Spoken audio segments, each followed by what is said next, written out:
রাজধানীর আগারগাঁওয়ের ইমিগ্রেশন এবং পাসপোর্ট অধিদপ্তরে তানিয়া নূর নামের এক নারীকে ভোগান্তির অভিযোগের ঘটনা তদন্তে কমিটি গঠন করা হয়েছে। ইতোমধ্যেই কমিটি তানিয়া নূর সহ 4 জনের সাক্ষ্য নিয়েছে। মঙ্গলবার এই কমিটি গঠন করা হয়। পাসপোর্ট অধিদপ্তরের সহকারী পরিচালক মোহাম্মদ আজিজুল ইসলাম একমাত্র সদস্য হিসেবে এই তদন্ত কমিটি পরিচালনা করছেন।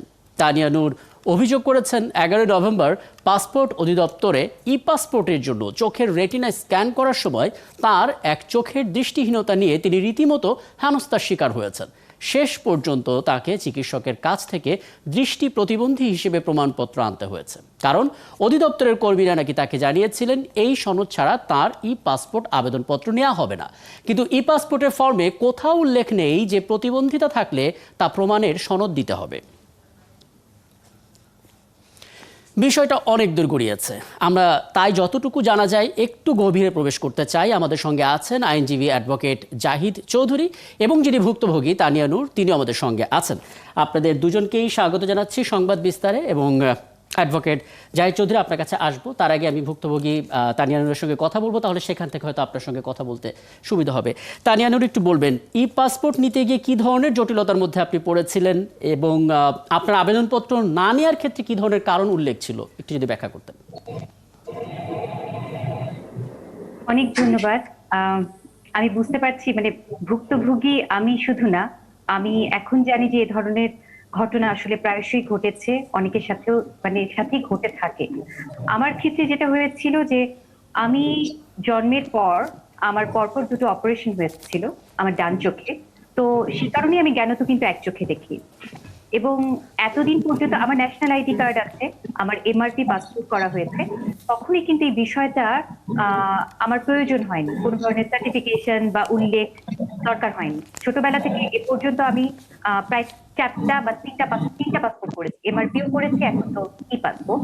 তো কোনোবারই আমি আসলে এই ধরনের কোনো জটিলতা সামনে পড়িনি।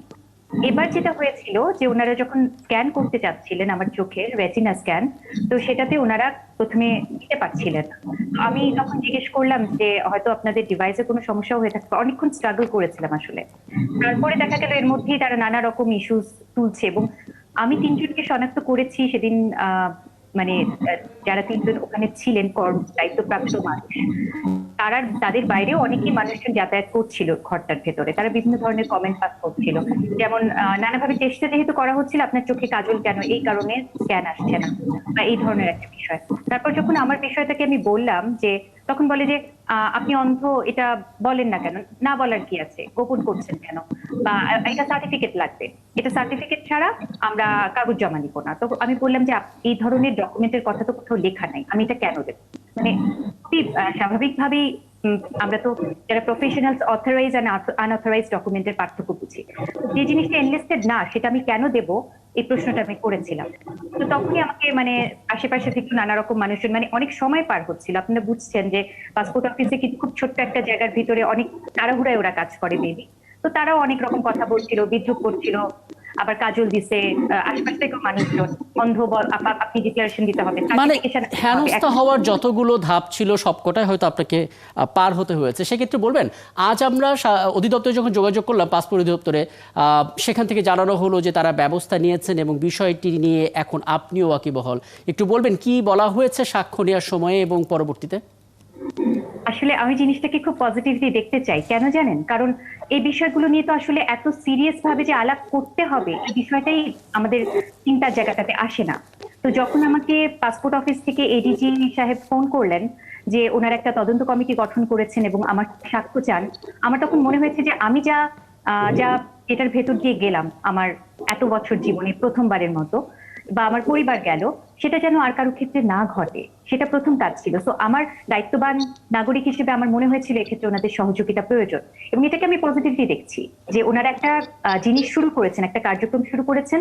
হয়তো হয়তো রিফর্মেশন আসবে, হয়তো ফর্মটা চেঞ্জ করার একটা প্রক্রিয়া আমরা শুরু করলাম, হয়তো বা এত দ্রুত হবে না, কিন্তু এই পরিবর্তনটা যে দরকার, এটা ওনাদেরও চিন্তার জায়গায় এসেছে, যে কারণে ওনারা আমার সাথে আসলে সত্যি বলতে তানিয়া নূর, আমাদের আলোচনার উদ্দেশ্যটাও এরকম যে একজন তানিয়া নূর যে ভোগান্তির মধ্যে দিয়ে গেলেন সেই বিষয়টা কর্তৃপক্ষের নজরে আসুক এবং পরবর্তীতে সাধারণ মানুষগুলো যেন এই ভোগান্তির মধ্যে না পোহাতে হয়। আপনি আছেন আমাদের সঙ্গে অ্যাডভোকেট জাহিদ চৌধুরী, আপনি পুরোটা শুনলেন। ফর্মে নাকি নেই, বিষয়টি উল্লেখও নেই, অথচ এই কারণে তানিয়া নূরের মতো একজনকে হেনস্থা হতে হলো এমন অভিযোগও তিনি করেছেন।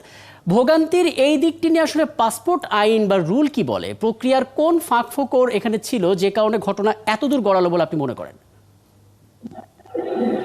জি, ধন্যবাদ। প্রথমত আমি যদি আলোচনাটার মধ্যে যখন পার্টিসিপেট করছি তখন এটার কয়েকটা অ্যাঙ্গেল নিয়ে আসতে হবে। ফার্স্ট অফ অল এখানে আমাদের আইনি বিষয়টা নিয়ে আসতে হবে, এখানে এথিক্যাল বিষয়টা নিয়ে আসতে হবে, এখানে পাশাপাশি আরেকটা বিষয় নিয়ে আসতে হবে যে নারী হিসেবে উনি ওখানে কতটুকু সম্মান পেলেন, এইটাও আমাদের চিন্তা করতে হবে। প্রথমত আইনের কথায় যদি আসি, আমাদের ৭৩ সালের আর ৭৪ সালের পাসপোর্টের যে আইনটা রয়েছে, একটা বিধিমালা আর একটা মূল আইন, দুইটার একটাতেও কোথাও কোনো ডিসাবিলিটি সংক্রান্ত বিষয়ে কিছু বলা নেই। কোন একজন চোখের ডিসাবিলিটি হোক, কানের হোক বা অন্য কোনো অঙ্গের হোক, কোনো ডিসাবিলিটি সংক্রান্ত বিষয় কিছু বলা নেই। দ্বিতীয়ত আমরা জানি ফর্মের মধ্যেও আমরা যে ই পাসপোর্টের ফর্মটা ফিল আপ করি সেখানেও কোনো ধরনের এই ডাক্তারি সার্টিফিকেট লাগবে এই সংক্রান্ত বিষয়ে কিছু বলা নেই। হতে পারে এবং আমরা কিন্তু শুনলাম যে উনি অলরেডি আমাদের যিনি আজকে ভুক্তভোগী তিনি অলরেডি এর আগে পাসপোর্ট করেছেন, তখন এই ঝামেলাটা হয়নি, এখন এই ঝামেলাটা হয়েছে। হতে পারে তারা পাসপোর্ট অধিদপ্তর এই সংক্রান্ত বিষয়ে একটা নতুন সিদ্ধান্ত নিচ্ছে, প্রক্রিয়াধীন আছে, ভালো কথা। কিন্তু এইটা তো জনগণকে জানাতে হবে। জনগণকে যদি আমরা না জানাই তাহলে এই যে আজকে উনি ভুক্তভোগী হলেন, আজকে উনি একজন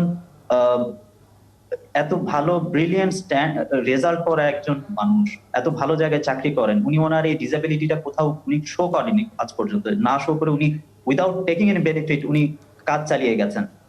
তো এইরকম একজন শিক্ষিত মানুষকে যদি এইরকম হেনস্থার সম্মুখীন হতে হয় তাহলে অন্য কত মানুষের এরকম সম্মুখীন হতে হচ্ছে সমস্যার, তাহলে চিন্তা করুন। দ্বিতীয় বিষয়টা হচ্ছে হলো, আমরা যদি আর্টিকেল 27 এর কথা বলি আমাদের কনস্টিটিউশনের, সেইখানে সুস্পষ্টভাবে বলা আছে যে কখনো কোনো জায়গায় কাউকে কোনো বৈষম্যের সম্মুখীন করা হবে। তো এইখানে তার বিকলাঙ্গের এই যে বিষয়টা, এটা নিয়ে উনি যখন বদার্ড না, কেন ওনাকে আমরা চোখে আঙ্গুল দিয়ে বারবার দেখিয়ে দিব যে উনি আপনার এই জায়গাটা একটা সমস্যা আছে? এটা তো তাকে অপমান করা, অপদস্থ করা। আর আমি এইটা বুঝতে পারি না যে পাসপোর্ট অধিদপ্তর কেন এত বছর পরে এসে আজকে আমাদের এই ভুক্তভোগী যখন এই সমস্যার সম্মুখীন হলেন তখন কেন ওনারা উদ্যোগ গ্রহণ করলেন, এইটা আমরা জানতে পারলাম। কেন ওনারা মাথা ব্যথা শুরু হওয়ার পর যখন কেটে ফেলার অবস্থায় তখন ওনাদের এই টেনশনটা শুরু হলো? It's very shameful for us. এখানে যদি একটু যুক্ত করে দেন অ্যাডভোকেট জাহিদ চৌধুরী, আপনি যেহেতু পুরো বিষয়টি স্পষ্ট করেছেন যে অধিদপ্তরের পক্ষ থেকে এমন কোনো প্রমাণপত্র চাওয়ার প্রয়োজন নাই বা ভিত্তি নেই, এরকম কোনো ডকুমেন্টও দেওয়ার প্রয়োজন পড়ে না, সেক্ষেত্রে যারা এগুলো জানতে চাইছেন বা যারা আসলে বারবার আসলে ফোর্স করছেন, এরকম ভোগান্তির মধ্যে নিয়ে যাচ্ছেন, তাদের আসলে প্রশিক্ষণের কোনো রকমের গলদ আপনি দেখেন কিনা? কারণ যেই জায়গাতে এই ঘটনাগুলো ঘটে সেই জায়গাটা তো খুব দায়িত্বশীলদের থাকার কথা। আপনার কি মনে হয়? অবশ্যই training is very very important. আমি কি একটু যুক্ত করতে পারি? হ্যাঁ, আপনি যুক্ত করুন তানিয়া নূর, তারপর আমি আবার আসব। এই জায়গাটাতেই সেদিন কিন্তু আমি যখন সাক্ষ্য দিতে গিয়েছিলাম আমি এটা বিষয়টা উল্লেখ করেছি যে আমরা যখন একটা আনঅথরাইজড ডকুমেন্ট, মৌখিক, ওনারা যেটা বলে থাকেন মৌখিক বক্তব্য, যে অফিসার লাইন ম্যানেজার যদি মৌখিক কিছু বলেন তাহলে সেটা তারা করবেন, মানে যারা স্টাফ মেম্বার যারা এই কাজগুলো করছেন তারা কিন্তু এটা করতে টেকনিক্যালি বাধ্য। কিন্তু একটা আনঅথরাইজড ডকুমেন্ট তারা যখন এটা নিতে চাচ্ছেন, আমি দিতে চাওয়ার কোনো কারণ নেই, কারণ এটা আনঅথরাইজড। তো বিপদে পড়ার কিন্তু সব ধরনের উপায় তাদের ক্ষেত্রে, এখানে কিন্তু ওনার লাইন ম্যানেজারের কিন্তু কোনো বিপদে পড়ার সুযোগ নেই। জাহিদ ভাই, আমি কি বোঝাতে পারলাম জায়গাটা? এখানে কিন্তু বিপদে পড়লে যিনি এই জিনিসটার জন্য আমাকে বলেছেন যে কাগজ জমা নেওয়া যাবে না, বিপদটা কিন্তু তার ক্ষেত্রে হওয়ার কথা, কারণ উনি একটা আনঅথরাইজড ডকুমেন্ট জোরপূর্বক আদায় করে ছেড়েছেন। জি, বুঝতে পারছি। আমার হাতে যেহেতু সময়টা একেবারে কম, অ্যাডভোকেট জাহিদ চৌধুরী আপনি শেষ করুন, আসলে সমাধানটা কোথায় দেখছেন? ট্রেনিং এর বিষয়টা যে বলছিলেন, ট্রেনিং এর দেখুন, এটা কিন্তু আমরা যদি দেখি তারা কিন্তু এক অর্থে কাস্টমার কেয়ার দিচ্ছেন। তো কাস্টমার কেয়ার যখন দিচ্ছেন, they have to be very very delicate towards their customers. আর এটা তো সরকারি সার্ভিস, আমরা জানি প্রত্যেকটা অফিসের এখন সিটিজেন চার্টার থাকে, তাদের নির্দিষ্ট সময়ের মধ্যে কাজ করতে হয়। তাদের টাইম মতো এই সার্ভিসটা না দিলে এবং সুন্দরভাবে ব্যবহার করে যদি আমরা এই মানুষগুলোকে ফেলে দেই, আমরা দূরে সরিয়ে দেই, তাহলে সরকারের এত ভালো ভালো যে উন্নয়ন কাজগুলো এগুলো তো প্রশ্নের সম্মুখীন হয়ে যায়। তো এই জন্য আমি আশা করবো যে পাসপোর্ট অধিদপ্তরে যদি আজকে কেউ এখানে থাকতেন, তাহলে তাকে আমি আজকে জিজ্ঞেস করতাম যে আপনাদের এই কাজ, এই অফিসাররা যারা এখানে দায়িত্বে আছেন তাদের বিহেভিয়ার এত খারাপ কেন, এটা আমি অবশ্যই জিজ্ঞেস করব। জি, আমরা চেয়েছিলাম, আমন্ত্রণ জানিয়েছিলাম, কিন্তু আসলে ওইভাবে সাড়াটা আমরা পাইনি। তারপরও যতটুকু আসলে আলাপটা হলো সেখান থেকে নিশ্চয়ই তাদের নজরে পড়লে বিষয়গুলো সমাধান হবে, কারণ আমরা চাই যখন কোনো উন্নয়নমূলক কর্মকাণ্ড নেওয়া হবে সেখানে যেন একটা সুশৃঙ্খলতা থাকে, কোনো ভোগান্তি যেন না থাকে। অনেক ধন্যবাদ আপনাদের দুজনকে সময়টা দেওয়ার জন্য। ভুক্তভোগী তানিয়া নূর, যিনি head of branding and communications সোশ্যালে, তিনি আমাদের সঙ্গে ছিলেন অ্যাডভোকেট জাহিদ চৌধুরী, আইনজীবী, সুপ্রিম কোর্টের। এবং দর্শক, এ নিয়ে আলাপ আপাতত এ পর্যন্তই।